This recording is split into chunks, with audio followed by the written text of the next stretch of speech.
네, 오늘은 말씀 제목이 성경을 읽는 방법 시편 이렇게 되어 있습니다. 지난주까지 마가복음을 1장부터 16장까지 한 주에 한 장씩 말씀을 봤는데 이번 주부터는 성경을 읽는 법이라는 일종의 시리즈 설교를 시작하려고 합니다. 오늘 첫 시간으로 이제 시편을 읽는 법에 대해서 이제 오늘 말씀을 보려고 하는데 성경 전체를 먼저 분류를 하고요. 그 다음에 어떤 분류에 의해서 성경을 어떻게 읽을 것인가를 먼저 오늘 이제 소개를 하고 그다음에 시편을 이제 접근하겠습니다. 결론적으로 말씀드리겠지만 시편은 설교를 하지 않습니다. 제 개인적으로는 물론 시편에 뭐 주석도 있고요. 신학자들이나 아니면 많은 설교가들이 시편 설교를 많이 하고 있습니다. 지금도 많이 하고 있지만 저는 개인적으로 이 부분은 시편은 거의 설교를 하지 않기 때문에 오늘은 그 시편을 어떻게 읽을 것인가 이 시편에 대한 내용보다는 앞으로 시리즈로 시작하게 될 그 말씀을 읽는 방법, 왜 말씀을 읽는 방법이 우리에게 필요한가 이런 것들을 개론적으로, 개념적으로 좀 먼저 말씀을 좀 드리고 시작하겠습니다. 먼저 성경을 왜 읽는 법을 알아야 되는가? 우리가 한글을 읽을 줄 알면 성경을 읽는데 아무 문제가 없습니다. 지장이 없습니다. 그리고 많은 사람들이 성경을 또 읽고 있습니다. 정해놓고 하루에 몇 절씩 읽거나 아니면 작정을 하고 뭐 몇 달 기간 동안에 성경을 통독을 한다든가. 지금도 많은 성도들이 성경 말씀을 가까이 하고 성경 읽는 것을 즐기고 그리고 성경 안에서 어떤 힘을 얻고 그렇게 신앙생활을 하고 있습니다. 그럼에도 불구하고 제가 성경을 어떻게 읽는 것에 대해서 말씀드리려고 하는 이유는 어떻게 읽어야 되는지 잘 모르기 때문에 성경을 지식적으로 쌓아가요. 그러니까 한 번 읽어 1독했다, 뭐 5독했다, 10독했다. 그러니까 한 번을 읽든 10번을 읽든 사실은 읽어서 어떤 내용이 성경에 있다라는 내용을 알고는 있는데 그래서 어느 구절은 어디에 있고 성경이 어떤 구조로 되어 있고 이런 내용들은 잘 알고 있는데 말씀의 어떤 한 절 한 절 거기서 주는 정말 하나님의 어떤 마음을 읽어내지를 못하더라고요. 그래서 성경을 많이 읽으신 분들도 사실은 설교를 듣거나 성경 공부를 할 때마다 이런 내용이군요 하고 깨닫는 분들을 많이 보게 됩니다. 개인적으로. 그래서 성경을 읽는 방법을 모르면 성경을 많이 읽어도 유익함이 떨어지는구나. 유익한 게 좀 부족해지는구나 하는 것을 예전부터 느끼고 있었습니다. 우리 교회는 어떤 프로그램이 별로 없기 때문에 뭐 거의 없죠. 그래서 뭐 성경을 뭐 읽는 무슨 프로그램을 갖는다거나 아니면 성경 퀴즈를 한다든가 이런 게 없습니다. 그래서 사실은 성경을 잘 모르고 안 읽는 경향이 없잖아 많이 있어요. 그런데 그렇게 내버려둔 이유가 성경 말씀은 억지로 정해놓고 읽어서 유익하지 않습니다. 그래서 단순한 얘기지만 오늘부터 시작되는 이 읽는 방법에 대한 요령을 먼저 취득하고 그 요령에 따라서 성경을 읽어 나가는 그런 지혜를 여러분들이 갖길 바랍니다. 방법을 알면요 훨씬 더 유익해집니다. 쉬워져요. 성경 읽기도 쉽고 그 다음에 성경을 통해서 여러분들이 필요로 하는 것들을 깨닫는 것도 쉬워집니다. 먼저 왜 읽는 방법을 가지고 설교를 시작하려고 설교를 시작하려고 제가 마음을 먹었냐면 성경 자체가 굉장히 여러 권 66권이거든요. 66권의 책들로 이루어져 있어요. 그러니까 그 한 권 안에서도 66권 중에 그 한 권 안에서도 여러 사람의 집필자가 있고 정말 수많은 사람들의 집필에 의해서 이 모아진 책이에요. 합본이에요. 성경은 한 사람이 쓴 게 아니기 때문에 여러 사람이 썼고 여러 가지 형식이 있고요. 문학적으로도 그다음에 역사적으로도 뭐 다양한 견해가 있습니다. 문학적인 것도 있고요. 그래서 다양한 접근을 하지 않으면요, 한 가지 기준을, 한 가지 안목을 가지고, 한 가지 방법을 가지고 성경을 읽으면 힘들어요. 읽어 나가지지 않습니다. 여러분들도 경험해 보셨지만 성경 처음 읽으면 창세기, 출애굽기는 재밌잖아요. 창세기, 출애굽기는 재밌는데 레위기부터 안 읽혀집니다. 레위기, 민수기, 신명기 가면요, 정말 이거 수면제도 이런 수면제가 없죠. 왜 그러냐면 방법을 몰라서 그래요. 방법을. 그래서 먼저 방법을 이번 시간에 충분히 알고 그 다음에 시편 접근하는 법을 보도록 하겠습니다. 성경을 우선 단락을 지을게요. 제가 지금 생각으로는, 지금 계획으로는 한 8주에 걸쳐서 방법을 보려고 합니다. 신약이 4가지 분류로 되어 있고요. 구약이 4가지 분류로 되어 있어요. 일반적인 분류입니다. 뭐 크게 이제 나눠서 이렇게 되는데, 신약은 복음서, 역사서, 서신서, 예언서, 이 4가지로 되어 있어요. 근데 제가 예언서, 신약의 예언서는 요한계시록이거든요. 요한계시록은 설교를 안 할까, 뺄까 생각하고 있습니다. 그래서 7주나 8주 정도 걸릴 것 같은데, 복음서는 여러분 잘 아시는 사복음서, 마태, 마가, 누가, 요한. 이 사복음서, 예수님의 행적을 기록하고 있는 이 복음서가 있고, 그 다음에 역사서는 사도행전이에요. 신약은 딱 한 권인데 사도행전. 그리고 서신서는 그 바울이 그 초대교회에 이렇게 보냈던 굉장히 많죠. 신약 성경에 굉장히 많은 분량이 복음서와 서신서로 되어 있는데, 서신서가 있고요. 그 다음에 마지막에 예언서인 요한계시록.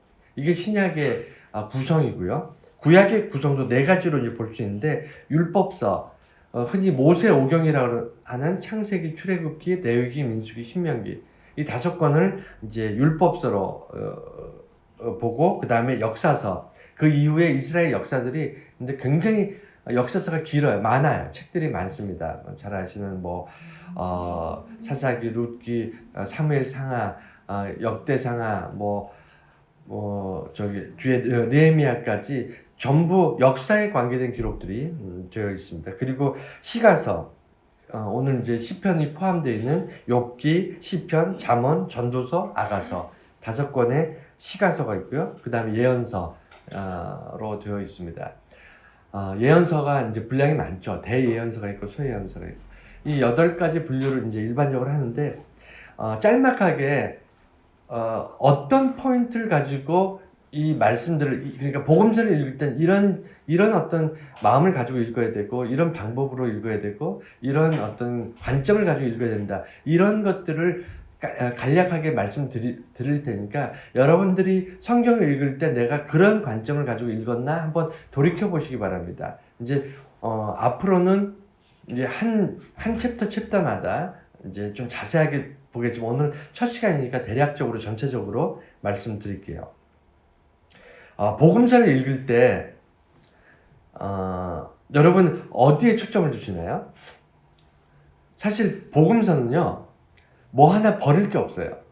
복음서는 정말 모든 그 단어 하나, 문장 하나하나까지가 다 소중한데, 그 중에서 핵심적인 것들, 어떤 기준을 삼을 수 있는 것, 복음서를 읽어가면서 절대로 잊어서는 안 되는 것이 2가지가 있는데, 하나는 예수님의 말씀이에요.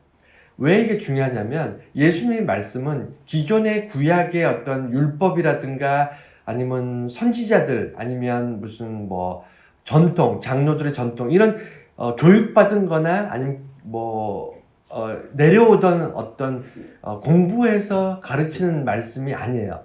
무슨 얘기냐면, 복음서를 읽을 때 예수님의 말씀은요, 당시에 예수님이 하지 않았으면 절대로 알 수 없는 정말 소중한 말씀이라는 거예요.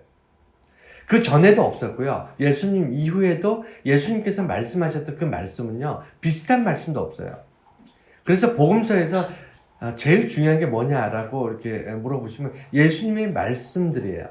그러니까 직접 예수님 입에서 나왔던 예수님의 말씀들은, 제 성경책은요, 제가 가지고 있는 성경책에는 복음서 전체가 까만색 잉크로 인쇄가 되어 있는데 복음서에 예수님의 말씀이 나오는 부분은 빨간색 잉크로 빨간색으로 인쇄되어 있습니다.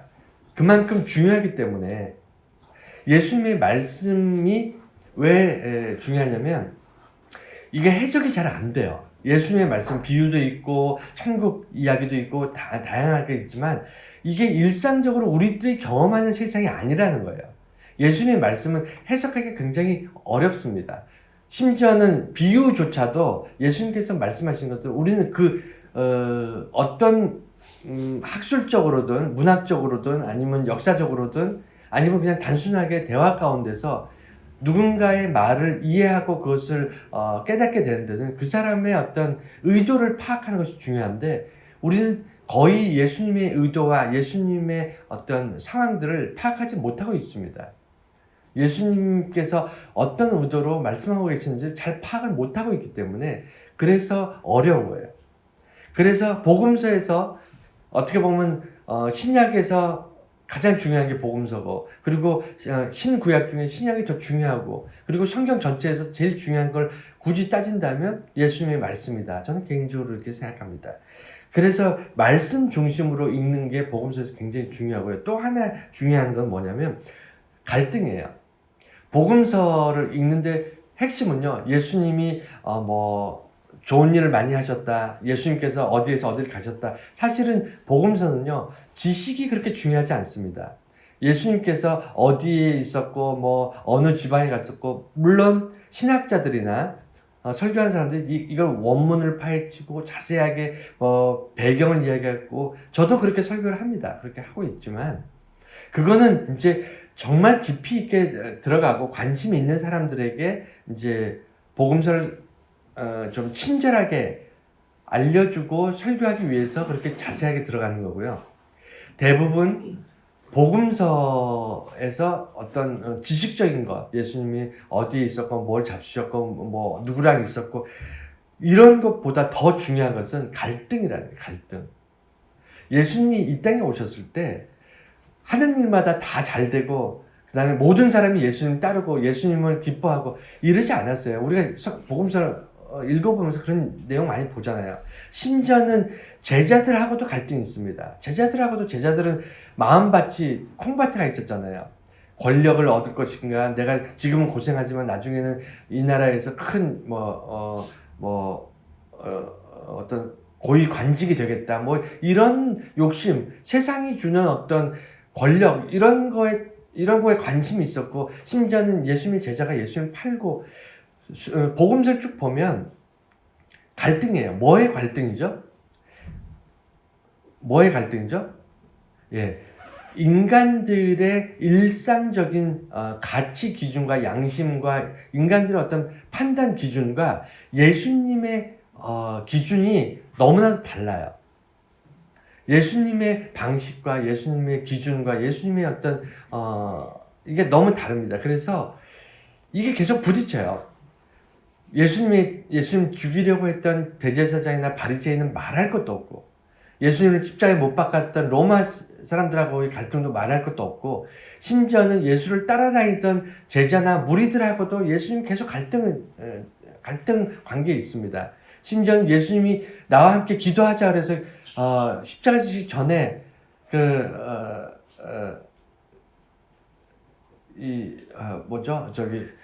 기도하러 올라가시는 그 시점에서도 베드로와 요한과 야고보는 밑에서 자잖아요.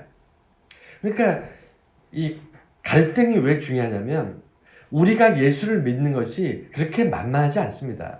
예수를 쫓아서 예수와 동행하며 산다는 게 쉽지 않아요. 쉽지 않습니다. 이게 갈등이에요. 여러분 자녀를 키워보셔서 알겠지만 자녀가 커가면서 부모에게 늘 순종하고 부모의 오른팔 왼팔처럼 마치 정말 부모가 마음만 먹으면 자녀들이 그대로 따라가지고 이렇게 키워집니까? 절대로 그렇게 안 되잖아요. 심지어 자녀들도 내 마음대로 안 되는데 우리가 하나님의 자녀라고 얘기하는데 하나님의 뜻을 우리가 쫓아서 살 수 있을까요? 이게 안 돼요. 안 돼. 그래서 이 갈등 구조를 통해서 배워야 됩니다. 어떻게 인간들은 어떻게 반응할 수밖에 없고 어떻게 본능적으로 어떻게 행동하고 어떻게 판단하고 어떻게 결정하는가. 그럼에도 불구하고 예수님은 왜 그들과 갈등하면서 그들을 끌고 가려고 하는가. 왜 예수님은 이 갈등 관계에서 포기하지 않는가. 왜 종교 지도자들이랑 제자들의 이 모질란 모습들을 보면서 실망하고 그들을 버리고 새롭게 시작하지 않으시는가. 이런 것들을 마음에 두고 복음서를 살펴봐야 됩니다. 이 두 가지가 복음서를 읽는 핵심이고요. 두 번째, 이제 역사서를 읽을 때는요, 사도행전 하나밖에 없는데, 주보에 이렇게 써놨죠. 비현실에 근거한 사실. 이 비현실이라는 것이 거짓말이라는 얘기 아니에요. 없던 얘기가 쓰여졌다는 얘기가 아니라 비현실에 근거한 사실이라는 게 뭐냐면 중요한 건 사실이에요. 사실인데 비현실적이라는 거예요. 역사서에 여러분 사도행전 읽어보세요. 속된 말로 무슨 소설도 이런 소설이 없어요. 만약에 이걸 소설이라고 꾸며낸 얘기라면 단 한 권도 안 팔릴 거예요. 너무 허무맹랑합니다. 말도 안 되고요. 근거도 없고 뭐 신비감도 없고 사도행전에 나타나는 이런 일들은 무슨 무협지도 아니고 무협지도 이 사도행전보다 재밌을 거예요. 뜬금없이 사람이 병자가 고쳐지고 죽은 사람이 일어나고 수천 명이 회개하고 이런 정말 신화적인 말도 안 되는 듯한 이야기, 비현실적인 이야기들이 계속 팩트로 사실로 기록되고 있어요. 수많은 목격자들이 있고요. 예수의 제자들이 이 일들을 하면서 이 내용들을 기록해 나가고 있는 게 사도행전이에요. 구약의 역사서와 신약의 역사서는 근본적으로 다릅니다. 구약의 역사서는요, 구약의 역사서는 하나님을 대적하는 인간들의 권력, 인간들의 탐욕, 이런 것들의 역사라면, 신약의 사도행전의 역사서는요, 인간들의 탐욕과 인간들의 이 부족함을 깨부시고 성령님께서 비로소 엄청난 권능으로 세상을 뒤집어 엎으시는 그런 놀라운 교회의 확장, 하나님 나라의 확장에 대해서 기록하고 있어요. 그래서 신약의 역사서는 한 권이지만 구약은 굉장히 많거든요. 역사서가 정말 굉장히 많습니다. 분량이 아마 구약 성경의 한 4분의 1은 될 거예요. 한 3분의 1? 굉장히 많은 분량이 있음에도 불구하고 신약의 사도행전에서 나오는 이야기들을 이 급이 달라요. 급이. 왜냐하면 사도행전은 성령 하나님께서 세상에 일하시는 것들을 기록한 거라 정말 비현실적인 이야기들입니다. 그래서 이 신약의 역사서 사도행전을 읽을 때 우리가 가져야 될 핵심이 뭐냐면 믿음이에요. 이게 믿어져야 돼요. 여러분 이순신 장군이 위대한 건 우리가 다 알잖아요. 근데 여러분 이순신 장군 한 사람이 임진왜란 때 우리나라를 침략했던 왜군을 얼마나 죽였는지 아십니까? 여러분 혹시 아세요? 잘 모르시죠? 우리나라를 침략했던 왜군 전체 숫자의 3분의 1을 이순신 한 사람이 죽였어요. 그래서 일본 사람들이 이순신 치를 떱니다. 육지에서는요, 일본군을 막아낼 부대가 없었어요. 중간중간, 진주성이라든가 몇 군데에서 전과를 올리긴 했지만, 일본군들하고는 이 게임 자체가 안 됐어요. 그래서 이순신이 뭐라 그러냐면, 바다에서 막지 못하면 조선은 일본에게 넘어갈 수밖에 없다라는 어떤 그걸 알고 있었기 때문에, 역사적으로 이렇게 계산을 해보면요, 기록들을 모아보면, 이순신 한 사람이 임진왜란 때 우리나라를 조선을 침략했던 일본의 3분의 1을 바다에다 빠뜨려서 수장시켜버립니다. 근데 놀라고 수만 명을 거의 일본군 수십만 명 될 거예요. 바다에 빠뜨렸는데 전쟁을 몇 년간 해전을 하면서 이순신 장군이 자기 부하를 몇 명 잃었는 줄 아십니까? 이 거짓말 같지만 200명이 안 돼요. 기록에 보면 자기 부하들 이름들을 다 기록했어요. 이순신이. 그만큼 비현실적인 거예요. 일본도 이걸 인정할 수 없고, 전 세계적으로도 이순신에 대해서 연구하는 사람들, 우리나라의 세종대왕, 이순신 장군, 이런 사람들 연구하는 사람들의 특징이 뭐냐면, 있을 수 없다. 비현실적이라는 거예요. 인류 역사예요. 바다에서 일어난 전쟁, 해전에서 이순신만큼 말도 안 되는 전과를 올린 사람은 전 역사에 아무도 없어요. 이순신 한 명밖에 없습니다. 비교도 안 돼요. 여러분, 이것이 비현실에 근거한 사실이에요. 똑같습니다. 이 사도행전에 예수님의 제자들이 이루어냈던 놀라운 일들, 그게 제자들이 한 일이 아니잖아요. 성령님께서 하셨잖아요. 그렇기 때문에 이것은 믿음의 눈으로 보지 않으면 있는 그대로 정말 이순신이 200명도 안 되는 전사자를 통해서 왜군의 3분의 1을 바다에다 수장시켰다라는 그 사실에 대해서 여러분들이 마음으로 와 닿아야 돼요. 그래서 이 역사서를 보는 관점이요, 사도행전을 보는 관점이 이 거짓말 같은 이 비현실적인 내용을 내가 정말 마음 중심에서 털끝만큼도 의심 없이 믿음으로 받아들이고 있는가, 이것이 중요합니다. 여러분, 그것이 왜 중요하냐면 사도행전은 지금까지도 이어지기 때문이에요. 옛날 얘기가 아니에요. 이 역사서는, 사도행전은요, 지금까지 연결되어 있습니다. 오늘날에도 사도행전의 기적, 성령님의 역사가 여전히 동일하게 일어나고 있다는 것이 전제되어 있어야 되는 거예요. 그리고 세 번째는 이제 서신서인데, 바울의 서신서, 아마 신약 성경 설교를 하면 제일 많이 설교할 거예요, 아마. 여러분도 많이 들어보셨을 거고, 서신서 책이 굉장히 많잖아요. 고린도 전서, 로마서, 무슨 데살로니가 전서, 뭐 굉장히 많습니다. 다 교회, 어떤 특정 지역에 있는 교회라든가 이런데 바울이 편지를 쓴 그 편지를 모아서 이제 집필해서 성경에 넣은 건데, 사실은 성경이라는 것이 태동될 때 제일 먼저 수집되어서 성경으로 편집된 게 바울의 서신서부터예요. 그리고 거기에 복음서가 추가되고 그 다음에 구약이 추가되고 뭐 이렇게 해서 오늘날의 성경이 됐습니다. 그 얘기는 뭐냐면, 이 교회에서 하나님의 말씀을 듣고 교회를 세워가고 이러는 데 있어서 기초가 필요하잖아요. 기초.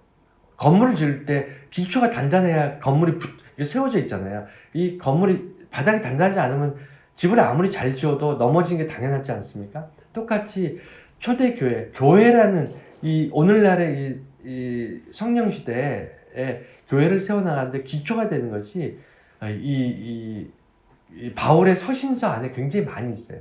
왜 그렇게 되냐면, 바울은 오늘 제가 주보에 썼지만 초대교회 문제, 그러니까 편지를 왜 썼냐면 서로 안부를 묻기 위해서 편지를 쓴 게 아니에요. 문제가 있어서 편지를 썼어요. 교회가 어떤 문제가 있냐면, 여러분, 제가 여러 번 말씀드렸지만 구약에는 뭐의 문제죠? 우상의 문제. 복음서, 예수님의 시대에는 뭐의 문제죠? 바리새주의. 그 다음에 예수님이 부활하신 뒤에 승천하시고 나서 성령 시대, 성령 하나님 시대는 뭐의 문제죠? 이단의 문제. 이 세 가지의 공통점이 뭐냐면, 하나님을 버리지 않았어요. 구약의 유대인들이 하나님 버리지 않았습니다. 예수님 시대에 바리새인들은 하나님 정말 열심히 섬기는 사람들이었어요. 그리고 그 성령 시대에 그 초대 교회 사람들은 목숨을 걸고 교회 나온 사람이에요. 개종한 사람들입니다. 유대 사회에서 예수를 믿기로 개종한 사람들이기 때문에 목숨 걸고 예수 믿는 사람들이에요. 로마의 어떤 그 핍박 아래에서 믿음을, 정말 복음을 위해서 순교하면서 교회에 출석하던 그런 사람들이에요. 그러니까 하나님을 버리지 않았는데, 이들 공통적으로 문제가 뭐냐면 플러스 1이었어요. 플러스 1. 그러니까 하나님을 믿되 바알 우상도 믿고요. 하나님께 경배하되 바알에게도 경배했어요. 그 바리새주의도 마찬가지입니다. 바리새는 하나님을 경배하는데 그들의 전통, 그들이 그동안 가져갔던 어떤 기득권의 어떤 논리, 율법, 이런 것들 플러스 1 한 거예요. 플러스 1. 그리고 이단들도 마찬가지입니다. 이단들도 하나님 얘기를 합니다. 여러분, 이단 교회 가보세요. 하나님 얘기 다 해요. 하나님이 어쩌고 하나님 얘기를 하는데, 잘 들어보면 플러스 알파로 교주, 이만희, 신천지 이런 데 보면 이만희가 어쩌고 저쩌고. 그러니까 하나님만 얘기하면 우리가 이게 제대로 된 곳이구나, 이렇게 해서 우리가 의심 없이 그걸 보게 되는데, 그거는 우리를 속이려고 하는 거고요. 진짜 목적은 플러스 1에 있었죠. 그래서 성령시대 초대교회 문제는 이단이었는데, 이단이라는 게 뭐냐면 교회를 세웠어요. 예수님을 따르기로 작정을 합니다. 그런 사람들이 모였어요. 심지어는 목숨 걸고 모입니다. 그리고 놀랍게도 초대교회는 신분이 깨집니다. 종과 주인이 함께 예배드리고요. 로마 사람들이나 이방인들이 유대인들과 함께 예배드려요. 이건 있을 수가 없어요. 당연히 이건 당시에는 상상도 할 수 없었던 일입니다. 이게 교회에서 일어났어요. 그냥 어마어마한 충격이죠. 정말 은혜로웠을 것 같아요. 그럼에도 불구하고 그렇기 때문에 이방 문화들이 들어옵니다. 그렇기 때문에 계급사회에 따른 문제가 발생하고요. 그 다음에 유대인들이 이방인들과 함께 예배를 드리다 보니까 율법에 대해서 얘기하는 거예요. 예수를 믿되 율법도 잘 지켜야 된다. 예수를 믿되 정말 할례도 잘 지켜야 되고, 옛날부터 구약 때부터 이스라엘에게 내려왔던 모든 교회 전통들도 잘 지키고 세례도 잘 받고 그리고 나서 예수를 믿어야 된다. 이게 초대교회의 이단의 시작이었거든요. 오늘날도 그런 게 많지 않습니까? 교회에서 예수 말고도 플러스 알파가 있어요. 주로 뭐죠? 교회에서 예수 말고 플러스 알파가 뭐죠? 모르세요? 네, 목사. 그래서 하나님 플러스 목사, 이게 현대교회가 그래서 큰 업적을 남긴 목사들이 실족하는 이유가 그거예요. 사람들이 그 사람을 우상화하니까, 우상화해서 미신처럼 믿으니까 그 목사님으로부터 축복 기도 받고 싶어 하고 막, 이게 자기가 기도하면 안 되나요? 자기가 기도하면 안 되나요? 왜 목사, 큰 교회 목사한테 기도 받아야 되고, 그 기도 받으면 사업이 잘 될 것 같고, 왜 그렇죠? 다 그 이단적인 생각들이 있어서 그래요. 그래서 초대교회에 많은 문제가 있기 때문에 서신을 썼습니다. 로마서가 정말 그 복음에 아주 체계적으로 잘 써졌잖아요. 왜 로마서가 복음의 어떤 진수를 체계적으로 잘 썼을까요? 그 왜 그러냐면 로마 교회에 바울이 가보질 못했어요. 가지를 못하니까 아는 사람도 없고, 누가 한 사람에게 복음에 대해서 이렇게 잘, 로마에 있는 핍박받는 교인들에게 복음을 잘 설명하면서 잘 가르치고 있겠지라고 생각할 수가 없는 거예요. 거기에 믿을 만한 사람이 없으니까 복음에 자기가 가지는 못하지만 이 서신서를 통해서, 로마서를 읽음으로 인해서 예수 그리스도의 복음이 무엇인지 뿌리부터, 바닥부터 정말 기둥과 지붕까지 그 골격 전체를 이해할 수 있도록 체계적으로 써서 보낸 거예요. 그걸 읽고 내가 가지 못하지만 로마에 있는 교인들이 이 서신을 읽으면서 기독교, 예수 그리스도의 종교가 무엇인지를 알게 하기 위해서, 그래서 로마서를 읽고 깨닫게 된, 교회가 무엇인지, 예수가 누구인지, 왜 성삼위일체인지를 깨닫게 된 사람들이 이것을 돌려보면서, 교회마다 돌려보면서, 바울의 서신서를 돌려보면서 이것들을 우리만 보면 안 되겠다, 후대에도 보여야 되고 먼 곳에 있는 사람들에게도 편지를 필사해서 여러 개를 써서 서로 돌려보자, 이렇게 되다가 성경책이 집필되기 시작한 겁니다. 성경이 모여지기 시작한 거예요.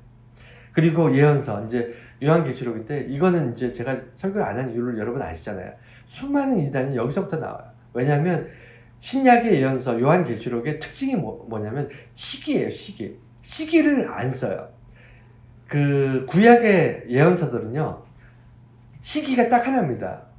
그게 뭐냐면 그 대예언서, 뭐 이사야, 엘리야, 예레미야, 뭐 소예언서 호세아,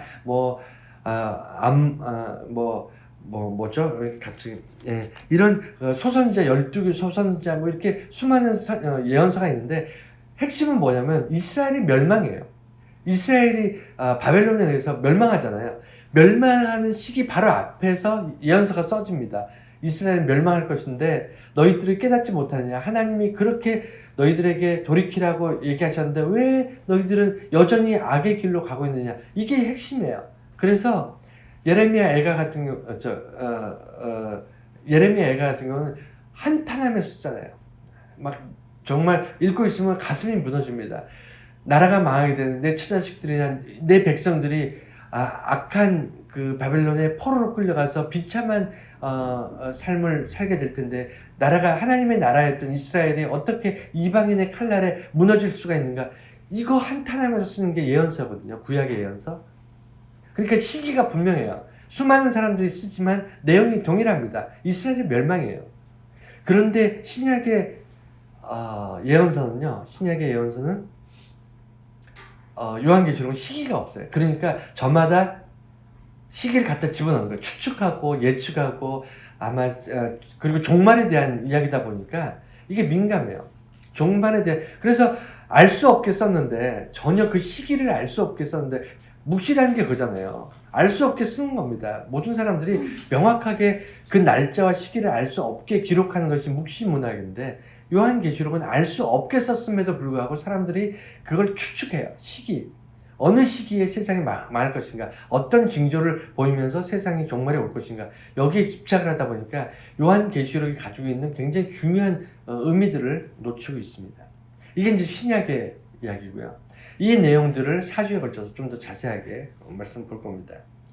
그리고 이제 구약은 율법서, 역사서, 시가서, 예언서인데 율법서는요, 모세오경인데 창세기, 출애굽기는 사실은 율법서라기보다는 역사서에 가까워요.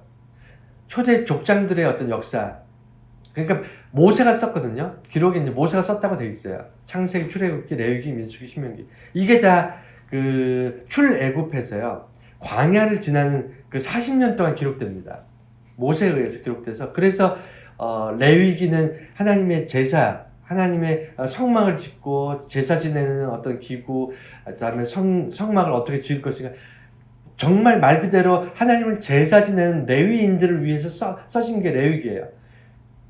그리고 민수기, 이제 백성들의 숫자를 세는 거거든요. 민수기, 백성의 숫자. 출애굽, 애굽을 나왔을 때의 숫자가 이제 가나안을 들어간 숫자하고 거의 얼추 비슷합니다. 40년 동안 이 광야에서 세대가 교체했는데, 근데 그걸 일일이 숫자를 다 써요. 그래서 민수기, 백성을 숫자를 센 게 민수기고, 신명기, 이스라엘 백성들이 가나안에 들어가기 전에, 그러니까 출애굽하고 시내산 밑에서 하나님의 율법을 받습니다. 그리고 레위기도 쓰고 뭐 많은 이제 법들이 이제 제정이 되는데, 그 시기에서 40년이 지나서 이제 가나안으로 들어가기 전에 하나님께서 다시 명령을 주세요. 신명, 그러니까 새로운 명령을 주세요. 가나안에 들어가게 되면 거기는 우상이 있고, 너희들이 이 광야에 있을 때는 이방인들하고 접촉할 일이 없으니까 우상이고 뭐가 없잖아요. 오직 하나님만 바라보고 광야에 40년 살았는데, 이제 가나안으로 들어가면 거기 수많은 이방인들이 있고 이방 신들이 있고 막 그러니까 새로운 명령을 줍니다. 신명기. 그래서 그 5개 이제 율법서가 이제 있는데, 이 우리가 잘 아는 창세기, 출애굽기를 제외하고 나머지 3개를 이제 율법서라고 하면, 이 율법서는 설교를 이제 어떤 목사님들은 레위기 이런 거 성막 모형 같은 거 갖다 놓고 막 이렇게 하고, 그 다음에 뭐 레위기 여러분 읽어보시면 알겠지만 대제사장의 옷은 어떤 옷을 입어야 되고 그 무슨 술은 어떻게 달아야 되고 굉장히 디테일하게 자세하게 되어 있거든요. 옷 모양이라든가 무늬라든가 이런 것까지 아주 시시콜콜하게, 장막은 크기가 얼마나 해야 되고 뭐 높이가 어떻고 뭐 안뜰의 크기는 어떻고 안에는 뭘 둬야 되고 굉장히 디테일하게 자세하게 이렇게 기록되어 있어요. 그런데 그거를 설교할 필요가 있느냐 없느냐, 그게 문제예요. 뭐냐면 여러분, 법을 설교할 필요가 있습니까? 법을 해석할 필요가 있나요? 예를 들어 어떤 법이 있을까요? 예를 들게요. 예를 들어서 버스를 탈 때 돈을 안 내고 탄 사람은 1년 이하의 징역에 처할 수 있다. 벌금은 1,000만 원 이하의 벌금을 1,000만 원 이하의 벌금을 줄 수 있다. 이런 법이 당연히 없지만 예를 들어서 법을 그렇게 제정했어요. 거기에 대해서 여러분들 논평할 거리가 있나요? 버스를 타는데 돈을 안 내면 거기에 대해서 설교할 거리가 있습니까? 법이라는 게 어떤 제정이 됐어요. 그 법을 제정을 했는데 그 법을 지키느냐 마냐, 그것이 왜 의미가 있느냐까지는 우리가 고민할 수 있지만, 거기에 대해서 왜 1년 이하로 했느냐, 5년으로 하면 안 되느냐, 뭐 1,000만 원 이하의 벌금을 왜 매겼느냐, 100만 원 이하로 하면 안 되느냐, 이런 법에 대해서 왈부왈부 할 필요가 있습니까? 그럴 필요 없어요. 법이라는 것은요, 정해지면 끝입니다. 지켜야 돼요. 안 지키면 그 법에 저촉되어서 벌을 받게 되어 있습니다. 그게 율법이에요. 하나님의 레위기, 민수기, 신명기, 이거는요, 거기에 대해서 예를 들어 10계명, 신명기에 10계명이 기록되어 있는데 10계명을 막 해석해서 이것이 오늘날 어떤 의미가 있느냐. 그거 백날 얘기해봐야 무슨 소용이 있습니까? 부모를 공경하라. 거짓말하지 마라. 그냥 하면 돼요. 법은요. 설교하는 게 참 답답할 때가 있습니다. 그래서 법은 제가 썼습니다만 법은 공부라는 거죠. 무슨 얘기냐면 하나님께서 이스라엘 백성이 어떤 법을 내리셨는가. 그렇다고 오늘날 여러분 구약에 있는 그 안식일 법이라든가 이런 거 오늘날 여러분 다 지키시나요? 지킬 필요 없어요. 그게 중요한 겁니다. 뭐냐면 구약의 법은요. 예수님이 오시기 전에 필요로 한 이스라엘 사람들에게 필요로 한 것들이에요. 이스라엘 백성들은요. 하나님께서 이 땅에 하나님 나라를 만들기 위해서 샘플로 만든 민족입니다. 아브라함을 불러서요. 지구 위에다가 천국을 세우려고 작정하시고 만든 민족이에요. 그런데 성공했습니까? 실패했습니까?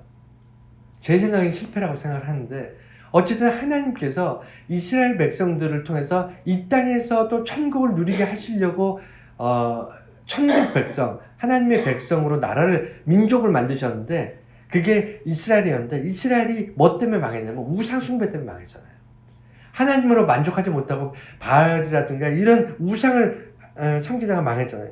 그래서 이 법들은요, 당시 예수님께서 모든 인류를 위해서 십자가를 지시는 그 사건 이전에 예수가 모든 인류를 위해 죽으시기 이전에 이스라엘, 다시 말해 하나님께서 이 땅에 천국 백성을 만들기 위해 특별하게 세우신 이스라엘에게 주신 법이에요. 물론 당연히 좋은 법입니다. 서로 사랑하라. 내 이웃을 내 몸같이 사랑하라. 그리고 부모를 공경하라. 내 이웃의 것을 탐하지 마라. 나쁜 게 어디 있습니까? 여기서 지키지 않아도 될 게 뭐 있어요? 다 좋은 겁니다. 하나님께서 우리가 이 땅에 살면서 좋은 것들을 다 법으로 정해서 주셨어요. 지키면 좋아요. 하지만 안 지켰다고 지옥 가지 않습니다. 안 지켰다고 하나님께서 우리를 버리지 않아요. 우리를 하나님께서 붙드시는 이유는요. 우리가 예수 그리스도를 붙잡기 때문이에요.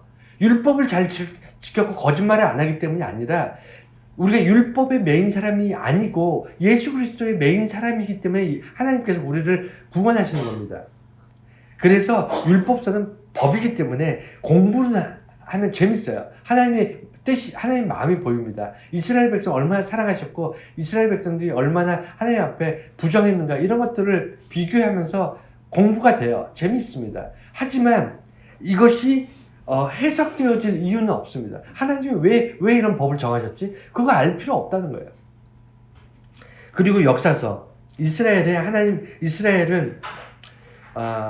하나님 나라, 방금 말씀드렸듯이 구약에 있는 역사서는요, 하나님 나라를 세우는 거예요. 신약의 역사서는 하나님 나라가 확장돼서 전 세계로 퍼져나가는 그게 역사라면 민족을 넘어섰잖아요. 언어를 넘어서고 세대를 넘어서고 심지어는 지구의 반대편으로 넘어가는 게 신약의 역사서, 하나님 나라의 확장이라면 이거는 어떤 선이 없잖아요. 근데 구약의 역사서는요. 이스라엘 민족의 태동부터 민족이 시작돼서 그 나라가 하나님을 섬기는 민족이 됐다가 멸망했다가 다시 회복됐다. 이런 어떤 쇠퇴, 민족의 쇠퇴, 이스라엘의 쇠퇴를 통해서 하나님 나라를 기록하고 있는 거예요. 이 땅에서 하나님 나라가 어떻게 이루어져 가고 있는가를 기록하는 것. 이게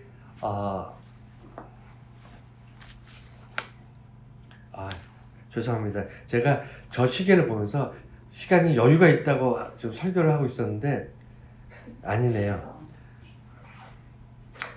역사서 빨리 해야 되는 시편 아직 시작도 안 했는데 역사서는 이스라엘의 하나님 나라의 확장을 이제 기록한 거 제가 또 할 겁니다. 오늘은 시가서의 시편을 가지고 오늘 시편만 하고 다음번에 기회가 되면 욥기나 잠언서, 전도서를 하겠습니다.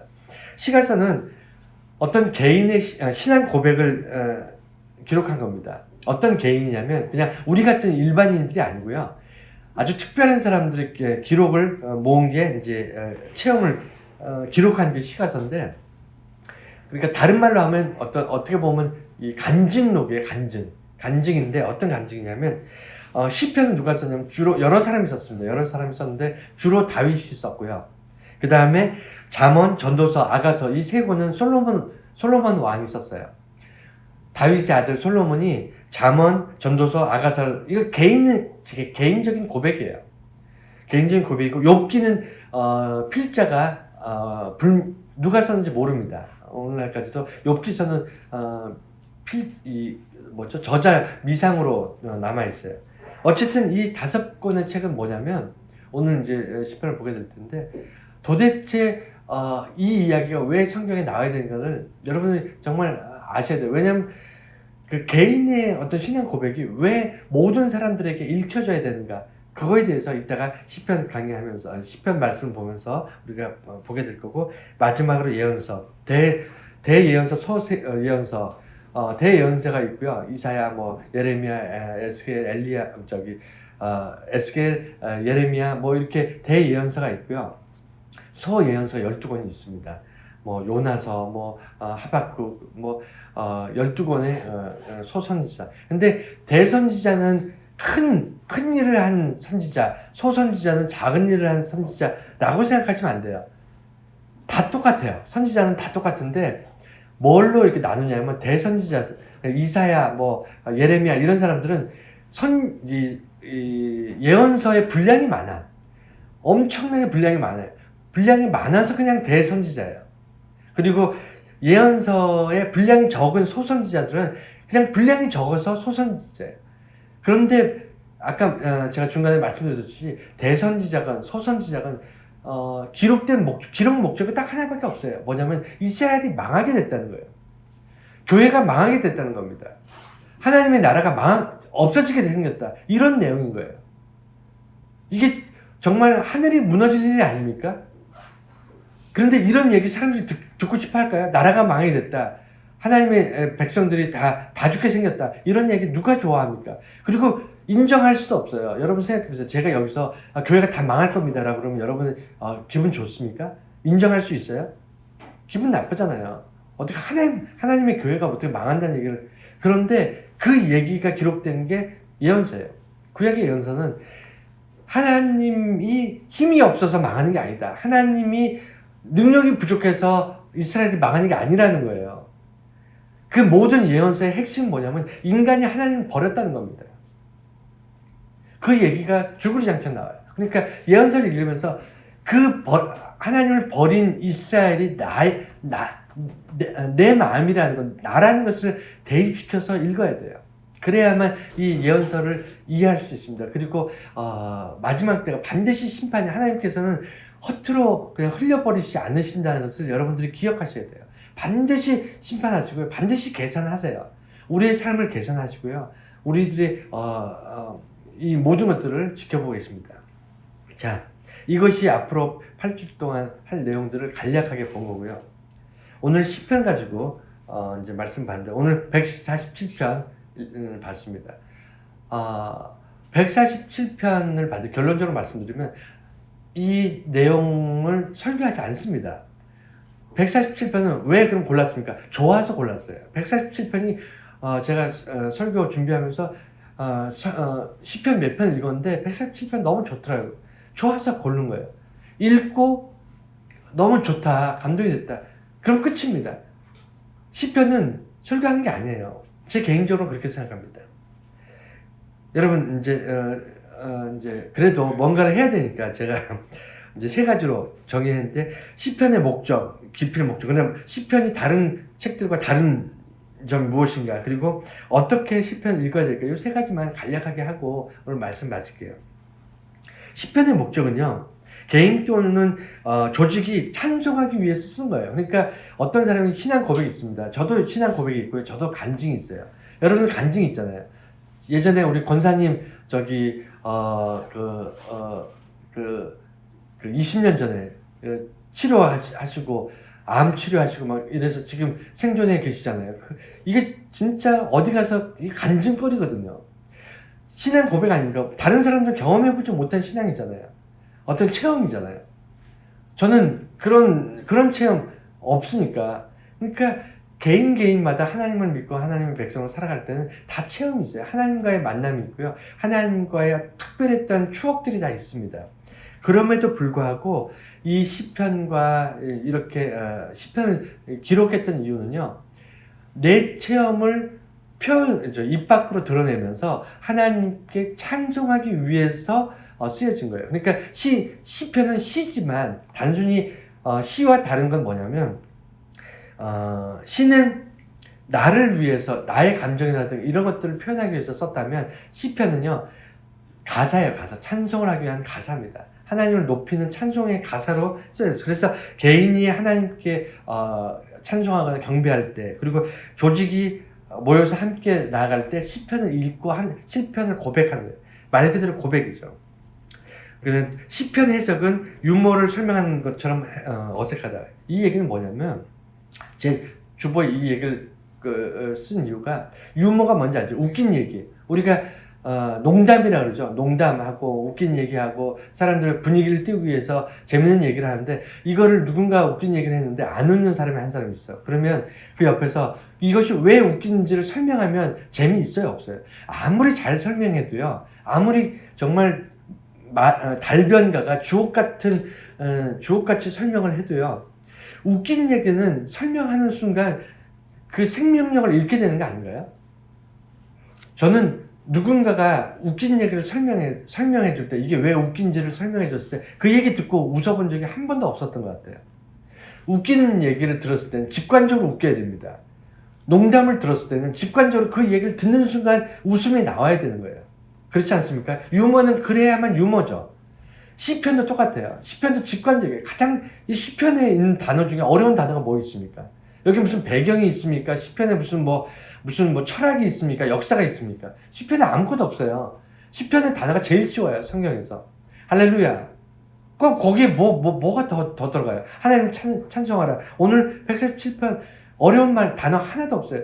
읽고 직관적으로 내가 감동받고 기쁜 거예요. 그래서 시편의 목적은 해석하는 게 아니에요.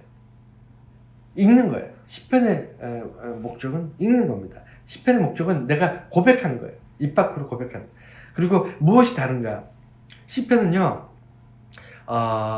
지식이 목적이 아니기 때문에 여러 번 반복해도 매번 다르다. 여러분 시를 읽을 때 그렇잖아요. 저는 중고등학교 때 학교에서 그 국어 시간에 이렇게 문학 장르 이렇게 공부할 때 시를 공부할 때가 제일 이상했어요. 옛날에 고시라든가 고전시라든가 이런 거는 무슨 말인지 모르니까 해석이 필요하겠지만 도대체 한글로 읽으면 다 아는 그런 예를 들어 하늘 우러러 한 점 부끄러움이 없기를 이 시를 왜 해석을 하고 있지? 이런 느낌들이 저는 있었습니다. 여러분 시는요 왜 시냐면 왜 시가 시일 수밖에 없냐면 읽을 때마다 느낌이 다르기 때문에 시예요. 시는요 내 상황에 따라서 똑같은 시를 읽었는데 느낌이 다르기 때문에 시입니다. 예를 들어 우리가 매일 읽는 신문, 기사, 정치가 어떻고 사회가 어떻고 이런 거는 여러분 오늘 읽거나 아니면 일주일 뒤에 읽거나 한 달 뒤에 읽는다고 여러분 느낌이 다른가요? 만약 느낌이 다르다면 그 문제가 있는 거죠. 그건 그냥 사실이에요. 사실을 어떤 기사를 우리가 받아들일 때 정보를 받아들이는 거기 때문에 어떤 내용을 가져오는 거기 때문에 그것이 언제 읽었느냐 어떨 때 내 마음이 우울할 때 읽었든 기쁠 때 읽었든 상관이 없어요. 지식이 왔을 때는 그냥 지식을 가지고 오는 것으로 끝납니다. 하지만 시는요 지식이 아니에요. 한 송이 국화꽃을 피우기 위해 그다음에 뭐지? 한 송이 국화꽃을 피우기 위해 제가 이거 다 외우는 시를 좋아해서 다 외웠는데 이제는 늙어서 다 잊어버립니다.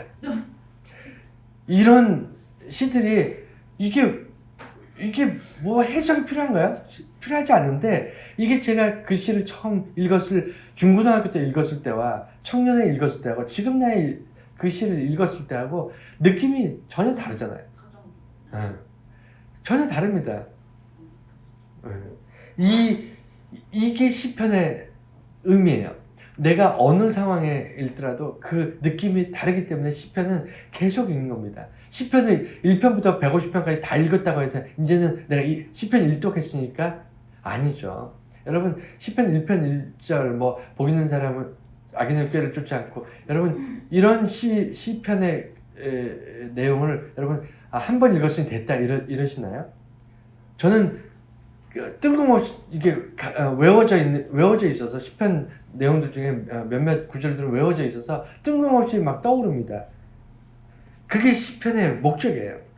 그리고 경배와 찬송이 목적이므로 자기 연민에 빠지지 않는다. 시편은요 특징이 다른 시나 다른 어떤 성경 본문과 다른 이유가 뭐냐면 나를 돌아보기 위해서 쓴 게 아니에요. 나는 없어요. 시편에서 나란 존재가, 물론 시편에 보면 나의 피난처 되시고 나를 돌아봐 주시고 나를 악에서 구원해 주시고 이런 고백들이 있지만 내가 목적이 아니에요. 나를 위해서 하나님 뭘 해주세요가 아니고, 시편의 목적은 뭐냐면 나를 건져주신 하나님을 찬송합니다가 목적이에요. 시편의 모든 서술 기법들을 쭉 보세요. 항상 주체는 하나님이에요. 하나님이 나를 도와주셔서 감사합니다지, 하나님 내가 힘드니까 도와주셔야 되겠습니다가 아니에요. 그래서 자기 연민, 내가 나 중심으로 성경을 읽을 일이 없기 때문에 자기 연민에 빠지지 않습니다. 항상 그래서 감사하고요. 시편을 읽을 때마다 항상 기뻐집니다. 항상 힘이 없을 때나 기쁠 때나 슬플 때나 내 상황과 상관없이 시편을 읽어줘요. 나의 어떤 감정 상태나 나의 처해진 어떤 사회적 환경과 상관없이 시편은 늘 힘차고 기쁘고 감격적으로 읽혀집니다. 왜? 대상이 하나님이기 때문에. 그게 다른 점이고요. 그리고 시편의 특징이 뭐냐면, 다른 성경은 읽으면 내가 기뻐지는데 시편을 읽으면 하나님이 기뻐하십니다. 이건 뭐 표현이 좀 극단적인 표현이지만 어쨌든 제 표현으로는 그래요. 다른 성경을 읽으면 내가 감동이 되고 내가 기쁨이 오고 내가 하나님의 뜻을 알게 되고 지혜가 생기고, 다른 성경을 쭉 읽어나가면 나에게 유익이 되는데, 시편을 읽고 시편을 내가 소리내어 읊조리면요 하나님이 그 소리를 들으시고 기뻐하신다고 저는 확신합니다. 그래서 제가 어떻게 읽어야 할 것인가, 이게 결론이 그거예요. 시편은요 주술적으로 목적으로 무슨 기복적 사상을 가지고 복 주시옵소서, 복을 주세요, 복을 주세요, 복을, 이렇게 무슨 주술, 그러니까 주문 외우듯이 성경을 시편을 읽으면 안 돼요. 주문 외우듯이 읽어서는 절대로 안 됩니다. 어떻게 읽어야 되냐면 소리내서 하나님께 고백하는, 그냥 시편은 내가 속으로 읽지 마시고 될 수 있으면 입 밖으로 소리내서 읽으세요. 읽는 순간, 내가 듣는 순간 이것이 하나님께 찬송이 되고요, 내게는 위로가 됩니다. 내게는 하나님을 향한 어떤 개인적인 어떤 고백이 되고요, 그 다음에 이것을 통해서 하나님 기뻐하시는 것을 내가 깨닫게 돼요. 그럼 결론 말씀드릴게요. 여러분, 시편의 핵심은요, 이제 다른 욥기나 잠언이나 전도서 나중에 기회가 되면 얘기하겠지만, 시편은 매우 특별합니다. 어떤 면에서 특별하냐면 고백이기 때문이에요. 여러분, 남녀가 결혼을 해서 아이를 낳고 평생 사는 그런 결혼이라는 것을 하기 전에 뭐가 있냐면 고백이 있습니다. 여러분 결혼하신 분들 다 아실 텐데, 그러니까 남자 쪽이든 여자 쪽이든 서로 사랑한다, 결혼하자, 오케이, 이렇게 해서 서로 고백하고 거기에 응답하고, 그래서 결혼하고 결혼해서 아이를 낳고, 그러면 고백 이 한마디가 한 인간의 일생에 얼마나 많은 것들을 바꾸는지 아십니까? 여러분 아실 거 아닙니까? 그 전에 살았던 20년보다 훨씬 긴 80년이 바뀌는 거예요. 100년을 산다고 치면. 너무 그러네. 요새 추세로 하면 한 30년, 결혼하기 전 30년과 결혼한 후에 한 60년. 살아왔던 날보다 살아갈 더 긴 세월이 완전히 바뀌는 게 고백이에요. 똑같습니다. 신앙적으로도. 그런데 재밌는 것은요, 하나님과 우리들의 관계에서 고백은 인간이 하나님께 고백하는 게 아니에요. 하나님이 인간에게 고백합니다. 하나님이 먼저 우리를 사랑한다고 말씀하시고요, 우리가 거기에 응답하는 거예요. 그래서 예수님이 신랑이고요. 우리가 신부가 되는 겁니다. 예수님께서 우리를 사랑한다. 너를 위해서 내가 내 모든 피와 살을 너에게 다 주겠다라고 고백하시면서 사랑이 시작이 되고요. 우리가 먼저 예수님 사랑합니다라고 하고 교회 나온 거 아니잖아요. 예수님께서 먼저 우리를 사랑하셨고 우리를 구원하시고 작정하셨기 때문에 우리가 구원받는 거 아닙니까? 그래서 예수님이 고백하시고 우리가 거기에 응답해서 그 사랑을 받아들임으로써 그래서 우리가 기독교인이 된 거예요. 그래서 시편은 고백이다. 시편은 읽어나가는 그 자체가 하나님에 대한 나의 사랑의 고백이다. 그래서 아무리 읽어도 그리고 읽을 때마다 새롭다. 이게 시편의 특징입니다. 그래서 설교하는 것이 아니고 시편은 읽는 것이다. 제가 이제 설교를 마무리하면서 마지막으로 147편 한 번 더 읽어드릴게요. 그리고 설교를 마무리하겠습니다. 오늘 설교가 길어졌는데 147편 제가 방금 말씀드렸던 설교를 기억하시면서 이 말씀을 다시 한번 눈으로 따라서 해보시기 바랍니다. 뒤로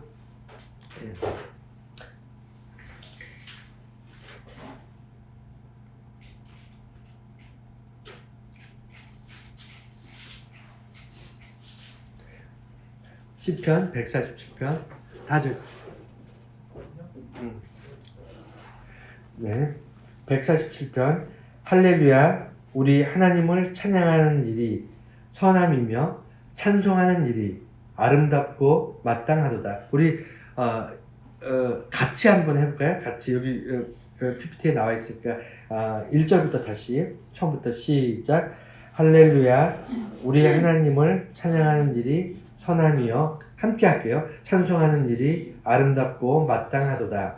여호와께서 예루살렘을 세우시며 이스라엘에 흩어진 자들을 모으시며 상심한 자들을 고치시며 그들의 상처를 싸매시는도다. 그가 별들의 수요를 세시고 그것들을 다 이름대로 부르시는도다. 우리 주는 위대하시며 능력이 많으시며 그의 지혜가 무궁하시도다. 여호와께서 겸손한 자들은 붙드시고 악인들은 땅에 엎드러뜨리시는도다.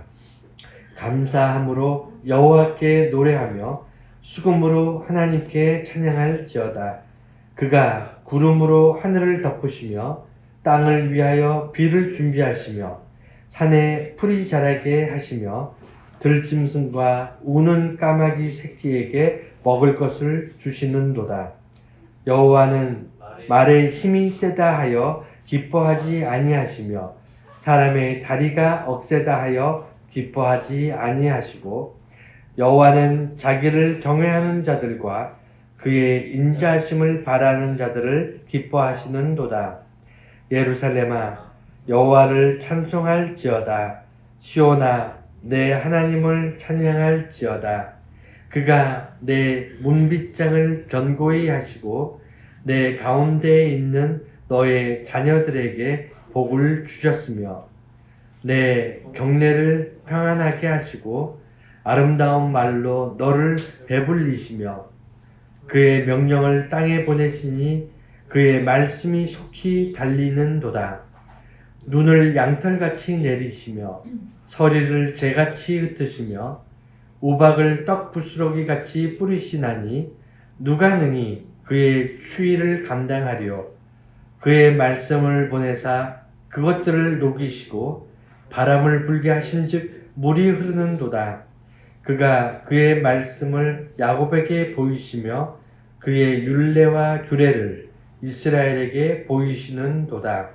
그는 어느 민족에게도 이와 같이 행하지 아니하셨나니 그들은 그의 법도를 알지 못하였도다. 할렐루야.